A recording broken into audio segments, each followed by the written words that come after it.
Hello, everyone, and welcome to our podcast, Smart Man, Smarter Woman, a podcast for entrepreneurs by entrepreneurs.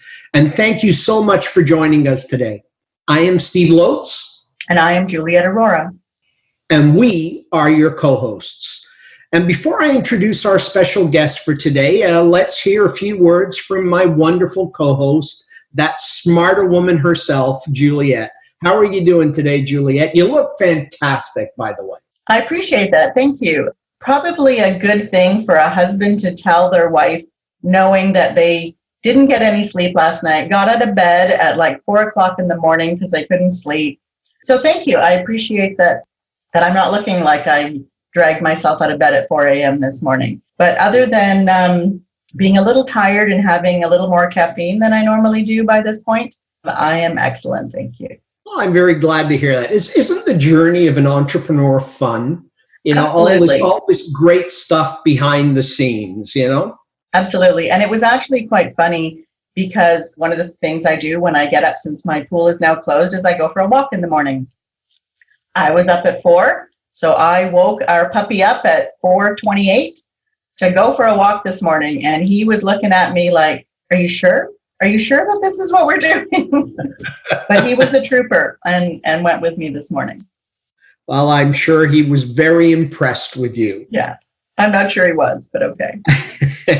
Anyway, we have a great show for you today with our special guest all the way from across the pond, Jan Cavelle. And I'm really looking forward to today's chat because reading about Jan, she has a really wide and diverse background and experience in the world of entrepreneurs and entrepreneurship, which is what we love to talk about. So I'm really excited to see and hear what Jan is going to share with us today. So let's bring her into the show. Jan, welcome, and thank you very much for joining us today. Steve, Juliet, thank you both so very, very much for asking me on the show and letting me chat away. Our pleasure. So maybe we can start off a little by, just telling us a little bit about who you are, what you do, and a little bit about your own entrepreneurial journey and how did you get to where you are today? Okay, well, where do I start? I was a very, very accidental entrepreneur, I think it's fair to say, in that I was sort of brought up in a background in an era that nice young ladies got married and didn't do a lot else, which I quite fancied the idea of getting married, but I didn't like conforming very much. So I didn't go all the sort of right routes that my contemporaries all went on, which was very sort of respectable jobs in the right places to meet nice young men.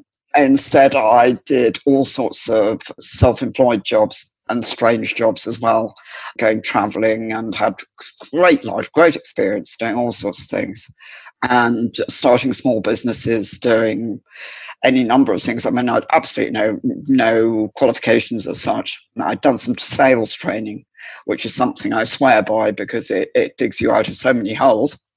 But apart from that, I really was amazingly ignorant about life, entrepreneurship and everything. And so they were very, very much micro biz, self-employed, bring an income in to cover and keep a roof over your head. Not a big growth thing at all. And it was later on, and I find it interesting actually listening to your podcasts of yourself, because my journey here was a little bit like Juliet. She was talking about starting a business out of desperation, and that's very much a phrase I would use about my journey, because I started a business also as a single mother with young children. I had 2 children, because you just had a daughter, I think, one, didn't you, Juliet? Yes, one daughter. I had one of each, but absolutely same thing, you know. And when you've got children, you're a single mum and your back's against the wall. And I didn't fancy, like you were saying, I didn't fancy the idea of lots of childcare either. So I was just determined to start something which I could be with the children. Absolutely same story. So I did. I used that sales background that I had to start a sales enterprise. And I started dealing in bits and pieces for interior designers, which I started quite literally working on a shelf under the stairs at home because I was terribly broke after my divorce. I didn't have the corporate background, of course, nor the corporate know-how or experience or anything. So it was just for sales and me, a phone, fax, and, a determination that I had to make this work, really. And I was selling bits and pieces to interior designers, which I was buying in. And that sort of semi-worked. It was such a struggle at first. I don't know, how I quite survived. I mean, there were the odd days when I definitely went to bed and thought, that does it. I have to stop tomorrow. This is the end. And, I'd got to get up and there'd be one order and I could just keep going till, 2 or 3 days later. So it was tough, really, really touch and go. But then the problem was with the supply chain. So I ended up getting bits and pieces sprayed by a friend in the back of another friend's barn to get them finished. And gradually it began to gel and take off and became a little furniture company as such. Only I wasn't making it. But, there I was up and running. There was an income, albeit not a lot of jam on the bread, for me and the children while they were young. And I was terribly happy, because it had done exactly what I wanted, which was to allow me to spend time with the kids. And it was all fine. Do tell me if I'm going on too long. Not at all. You're doing great. Okay.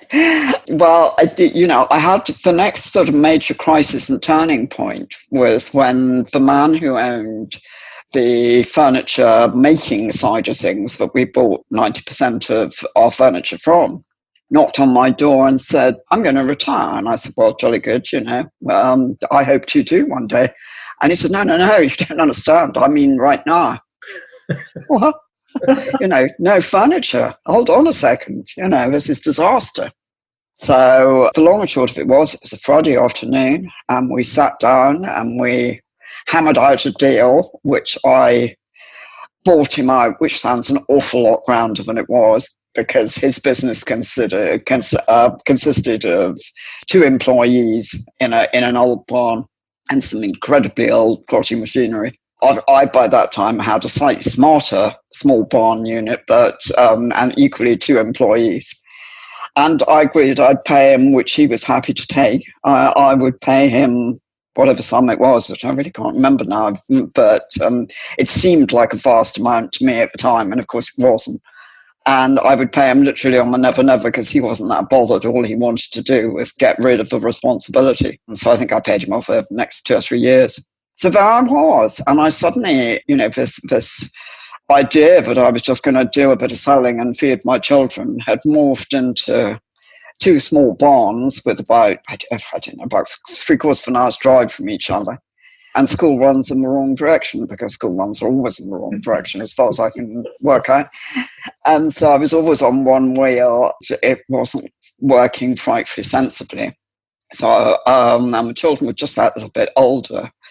And I decided I would take the plunge just from practicality of getting a unit for everybody, which meant getting a bigger unit. And I mean, I cannot tell you both how ignorant I was. I had no clue about leases or factory units or anything.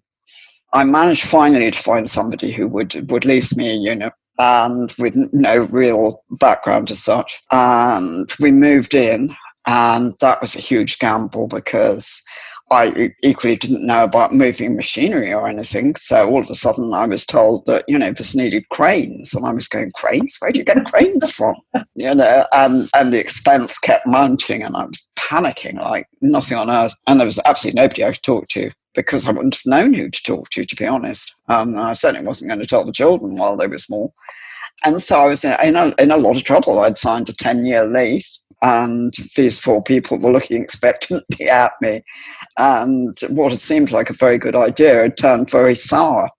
So I did what I have to tell your listeners, you must never, never, never, never, never do, which is buy a copy of a Sunday newspaper and take out a loan with people back in a small house, because nobody else on earth would have lent me any money.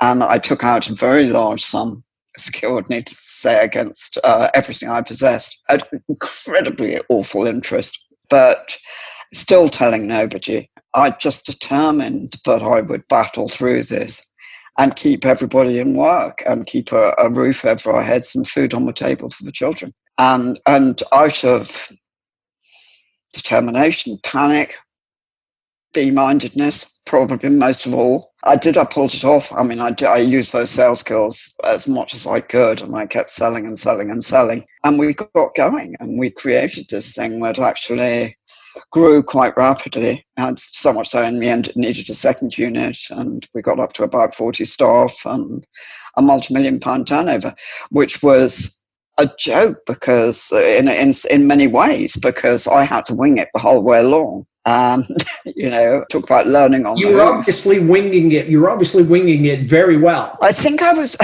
winging it out of absolute. I have to do this to the children. It's such a good motivation when you're doing it for your children. There's a lot of very good motivations, and I've since met, as I'm sure you have, entrepreneurs who do amazing things to make this planet a better place and do fantastic things for other people.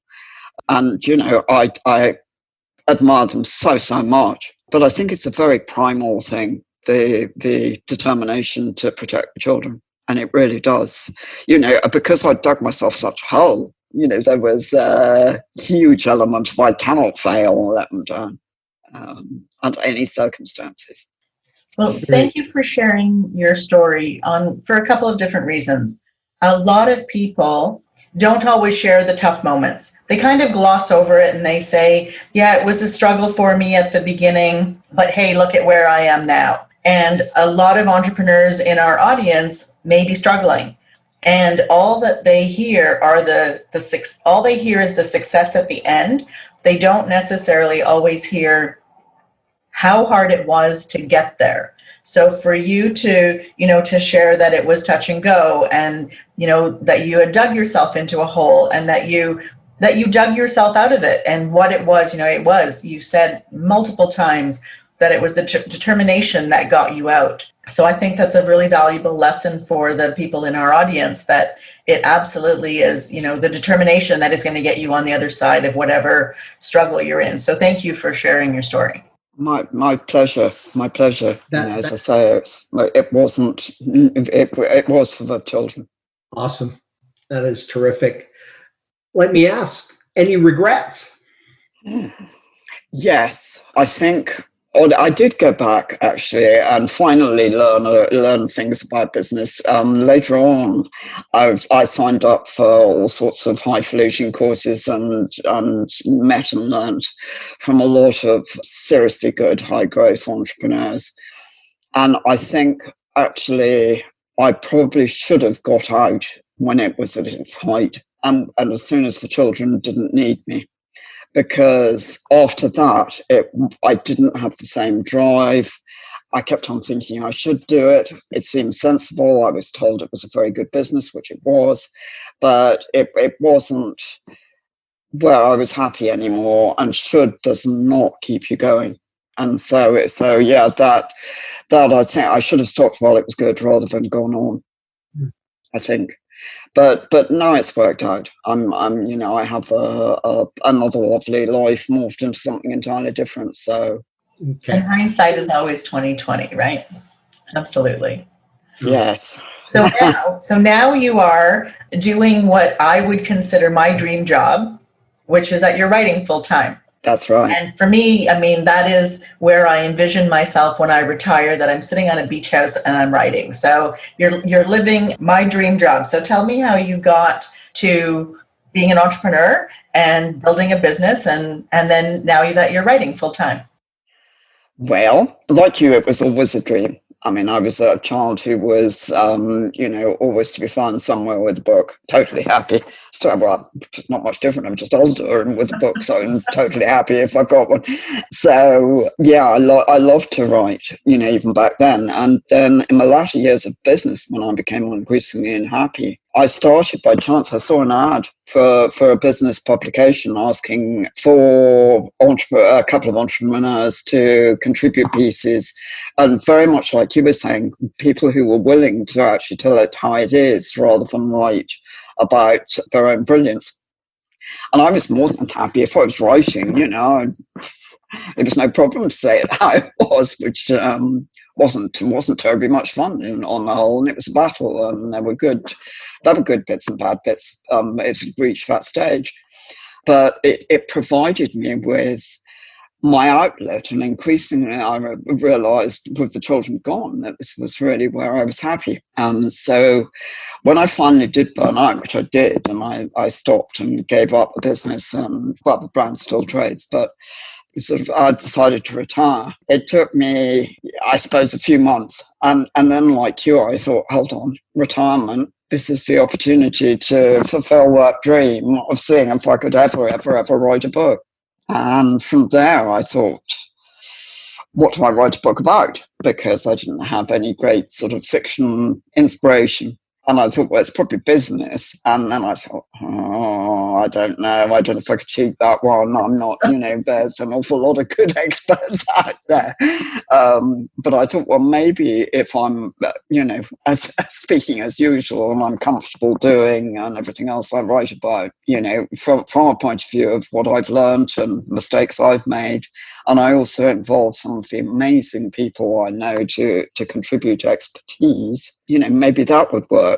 And it was actually last Christmas, and I put in a submission to Bloomsbury Press, and bless them, they got hold of me between Christmas and New Year and said, come and have a meeting, which in itself was just an amazing dream experience. And off I went from there. So yes, they are very kindly publishing my book in February next year. We will continue with our conversation right after this message from a friend of the show. AIS Solutions is an award-winning cloud accounting firm serving small businesses all across Canada. If you want to move your bookkeeping from the desktops of the dark ages to the cloud and get your financials wherever you are, whenever you want them, then contact AIS Solutions' team of trained professionals today at www.aissolutions.ca. And now, back to our conversation. Excellent. Awesome. Very exciting. Something for me to aspire to. I'm sure you'll get there. If you want to do that badly, that's what it takes. How did you enjoy the experience of writing it? Loved it. Absolutely love it. Partly, I had this idea of how to involve other people. So it was nice catching up with people I hadn't sort of chatted to for a while, coupled with the fact that Bloomsbury encouraged me to involve people from the States and from Australia because they publish in both places as well. So I also had the opportunity of meeting and talking to some amazing people from those countries in the entrepreneurship world. Sort of probably similar to your own experiences. And that's such a joy, and I just listen in awe to what people do. And, it's been a huge... I know I keep saying it, but it's been a huge privilege for me. So there was that part, and then the writing, I am always happy when I'm writing, so put the two together. I was having a wonderful time. So Steve, that must be what we did wrong. So we wrote a book, but we wrote it together. We didn't bring in any other brilliant minds to help us, so maybe that was where we went wrong. Because like you, I've always enjoyed writing, but I found the process so painful. Did you? I did. And I think... In what way? I think it was because part of it is my upbringing, my heritage. I'm East Indian, and I was raised in a family where you never told anyone if you were struggling. You always had this facade that, yes, the world is wonderful and everything is good. And the purpose of the book that we wrote was to share. We had won an award, which was a global award, and we had people that came up to us afterwards that said, I could never do what you guys have done. You have it all together. And we realized, that, okay, well, hey, we were looking to close our business and shut it down not that long before. So we thought it was an important story to tell. Absolutely. But for me, it was such a difficult story because it was so personal. And so I think that's why I found it painful. But maybe it was because we didn't invite anybody else to contribute to the book with us. Well, for me, that just made it easier to think I was giving value to the readers, but I don't know whether I necessarily would again, because I've gained in confidence from doing that. I might do. But it is difficult at first, bashing through that, sort of, I am prepared to be completely open, particularly if you came from a background, which I did as well parentally, which says, no, we must put on a perfect front at all times. Very tricky. And I think that entrepreneurs need to hear that it's not all perfect, and it's not this front that you see, on the news or in social media, that there is so much struggle behind it to get them there. So I think, it's a good service when you do it, because, if we lead people into entrepreneurship, entrepreneurship's become both something quite mystical, I think. People overcomplicate it, and also something so aspirational, which is great. And I am all for encouraging entrepreneurship. I think there will be a great need for more and more over the coming years. But I don't think it's doing anybody a good service to tell them that it's all fun and games and you're going to have a wonderful time making millions, because that doesn't really tend to be the case. Yeah. And our education system doesn't really encourage it, promote it, talk about it at all. I don't know if it's like that in the UK, but in Canada, if you are taking a business course of any sort in high school, or even, your first year of university or college, it's all about, the economy and big business. It's not, how do you start your own business? There isn't any kind of a program that's available for people to even learn. You said that you didn't have any qualifications to be an entrepreneur. I'm not sure there are any, other than determination and drive and the desire to create something. I'm not sure that there are really any qualifications for an entrepreneur. Yeah, no, I would agree with that. What advice would you give someone, Jan, if someone came to you and said, I've got this idea for a business, and I think it could work, but I don't know, I don't know if I'm an entrepreneur or not. What advice would you give them about starting that business? I would tell them they needed to be jolly sure, and I think wasn't going to get them far enough. But I would try and dig into what was making them unsure. And I think validating an idea is a just plain sensible thing to do. And a lot of people skip it. When I was doing some coaching, which I did double in, and took a coaching training as well. But I found a lot of people, would say to me, but, my idea is brilliant. And I'm telling people and, they're just not buying it. So why, why are they being stupid like that, And they don't. People get on their high horse that they have this idea, and therefore other people must buy it. And it isn't. They're missing the whole idea that it's a problem that they need to address and find that people want solved. So I think there's that, particularly, they need to be sure about validating the idea.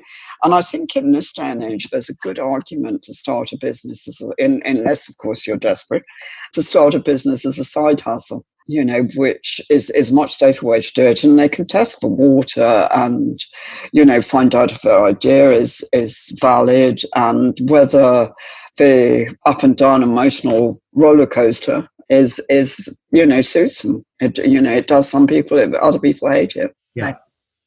And I think also that in just a follow-up on validating the idea, sometimes the problem, and I am 100% guilty of it, is I think it's a great idea. I've invested some time and energy and money to flush out the idea, maybe build something around the idea. And okay, people aren't buying it. Well, then it's still a good idea though. So I'm just going to keep throwing money at it, and I'm going to keep throwing stuff at it to make it hit the market. But maybe, as you said, it's not solving a problem that I think exists, but that nobody else thinks exists. But it is, you're quite right. It's so difficult to decide that you really ought to stop, and do something else or pivot or whatever. But, to actually call time, when is the moment? Are you going to get another order the next morning or whatever? It's such a hard one when you've pushed so much love into something to create it. Well, it becomes a part of you. It's a representation of you as well, that if they're not buying it, that it reflects on you personally, which it obviously doesn't. But as entrepreneurs, it's also personal for us. Oh, yeah. So setting out, okay, here is my tripwire that I need to accomplish this, or I need to rethink the idea, I think is a great solution. Yeah, it's a hard lesson for many entrepreneurs. I won't say all entrepreneurs, to learn that you are not your business, that it is two just totally different things, and that you should not measure yourself by the success of your business, even though we do. Yes. You should not. And that is a very, very hard lesson. In fact, I think I am still learning that lesson, if I was being honest.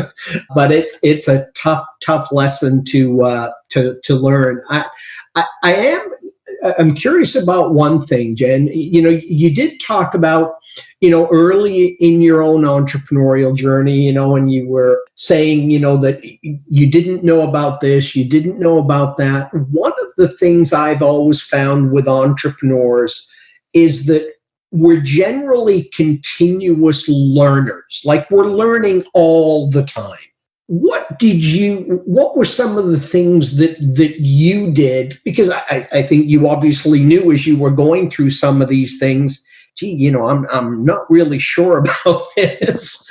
Were there some things that you did, some tips you could maybe share with our audience to keep learning different things to help you work through some of these challenges you were having? I think, during those first 10 years of very rapid growth, I wouldn't have known where to go for advice. I had been so sheltered from the business world, but I wouldn't have known who to ask. And, when I started, there wasn't even a computer. So, I couldn't go online and find anything out. So it really was. We have an expression in England, I don't know if you've heard of it, but it's a suck it and see job. Find out as you go along. And if it works, it works, and if it doesn't, it doesn't. Yep, absolutely. So and that brought a terrible sense. The moment the world began to open up, and I began to meet other people, and so become a slightly more public. I realized that other people knew things about business and I didn't, which gave me terrible imposter syndrome. I really struggled with that, particularly when I started going on the sort of awards circuit, because it was something that one was supposed to do because it was good idea for business and publicity. But I find it absolutely overwhelming because, there were serious people running serious businesses, and, there was me, and I won some business coaching from the very first one I won, and this lady came in and, and said, here, this is me, and I'll tell you a little bit about me. She said, well, I've got a first from Oxford in psychology and Russian. And I thought, I can't talk to you. I can't tell you what I've messed up today, Yeah. Perfect. So I think that, I think probably the first thing is don't be afraid of learning, because sooner or later you're going to have to. Yeah, for sure. What do you love about writing? Wish I could answer you that one. the sort of classic get in the flow thing, of the whole world can go away and the house can burn down. It just, I find everything goes into it. I'm not aware of anything else. I mean, it's similar, I guess, to the early days of running a business. It just absorbs me totally. But why? I wouldn't be able to tell you. Yeah, absolutely. It just is. Well, that's great. And that brings us to our part of the show, which is our Smart Man, Smarter Woman version of James Lipton's Actor Studio, which I don't know if you're familiar with that, but we have 6 questions that we ask every guest on the show. We ask them the same 6 questions. And if you're ready to start, Jan, I would like to begin asking you the questions. Go ahead. Okay. What one word best defines an entrepreneur? Well, I thought I'd answer these questions from the gut and instantaneously write down answers when I first got them from you. So the answer I wrote down is ballsy. Perfect. Okay. What profession other than your own would you like to attempt? It's difficult because, of course, I've just fallen into exactly what else I'd like to attempt rather than being an entrepreneur. Had I not done that and not been an entrepreneur, I wanted to be a journalist, of course, which is a different sort of writing desperately. But I hadn't got the learning, curiously enough, so I never got that far. Okay. What profession would you like never to attempt? There's a whole list of them that I could think of, but I put down pot washer because I've done it and it's no fun. Okay. What sound or noise do you love? Didn't get that one. How did I miss that? Sound or noise do I love? The ocean. Got to be the ocean. Or a sea of any sort. Well, yes, definitely. What book would you recommend every entrepreneur should read? I struggled with this because I thought limiting to one I cannot do, but I finally sort of narrowed it to 3. I mean, I have to pick Simon Sinek's The Why, because I know what an impact The Why had on me and getting that business off the ground. I'm vastly in favor of Mark Manson's I can't think of who gives whatever. Okay. Because again, I was very with the inferiority complex and the imposter syndromes and all the things that came with it. I was very held back by things, which I'm not now, but it's taken a long age. And also Pat Lencioni's books. I never know if that's how he pronounces his name. Yep. But they are brilliant. I think it's Lencioni. It's Lencioni, is it? I think, yeah. Yeah, I think they're amazing. So good to use too with teamwork. Yeah. No, they are great books. Okay. When your own entrepreneurial journey is completed, and we're going to include the writing here, or still being an entrepreneur, what do you hope your legacy is? Oh, that one I always know. I hope to have made my son proud. Okay, very good. And for those in our audience who would like to connect with you, Jan, what is the best way for them to do that? Well, they can probably, I'm on all the social medias, but they can also go to my website, which is jancavelle.co.uk. And that's JANCAVELLE. Perfect. Okay. And before we close down this episode, do you have any final thoughts you would like to share with our audience of entrepreneurs, Jan? I think I would say that in making that transition from going to a tiny business of just you and a friend, or you on your own or whatever, if you're going to grow a business, you want to be very sure that your reason behind it is good, that you are mentally fit enough to do it, and you have the good reason, most of all. Perfect.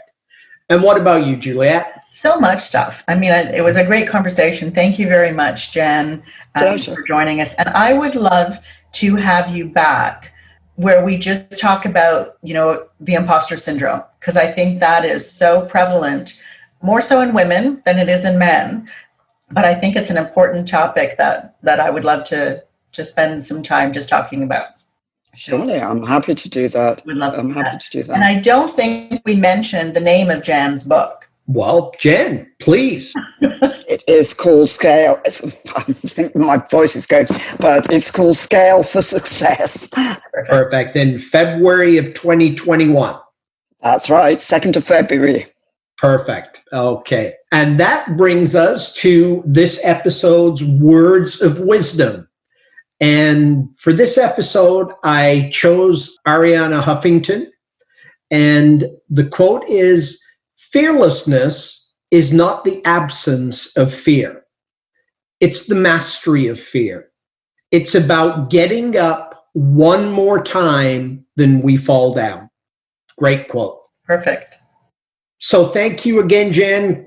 Really enjoyed it. It's been terrific. Thank you to my awesome co-host once again. But most importantly, thank you to you, our audience, for tuning in and for giving us a listen. We sincerely hope you found some value here. And we would love if you would subscribe to the podcast. We're in all the normal places you can find us. The website, smartmansmarterwoman.com.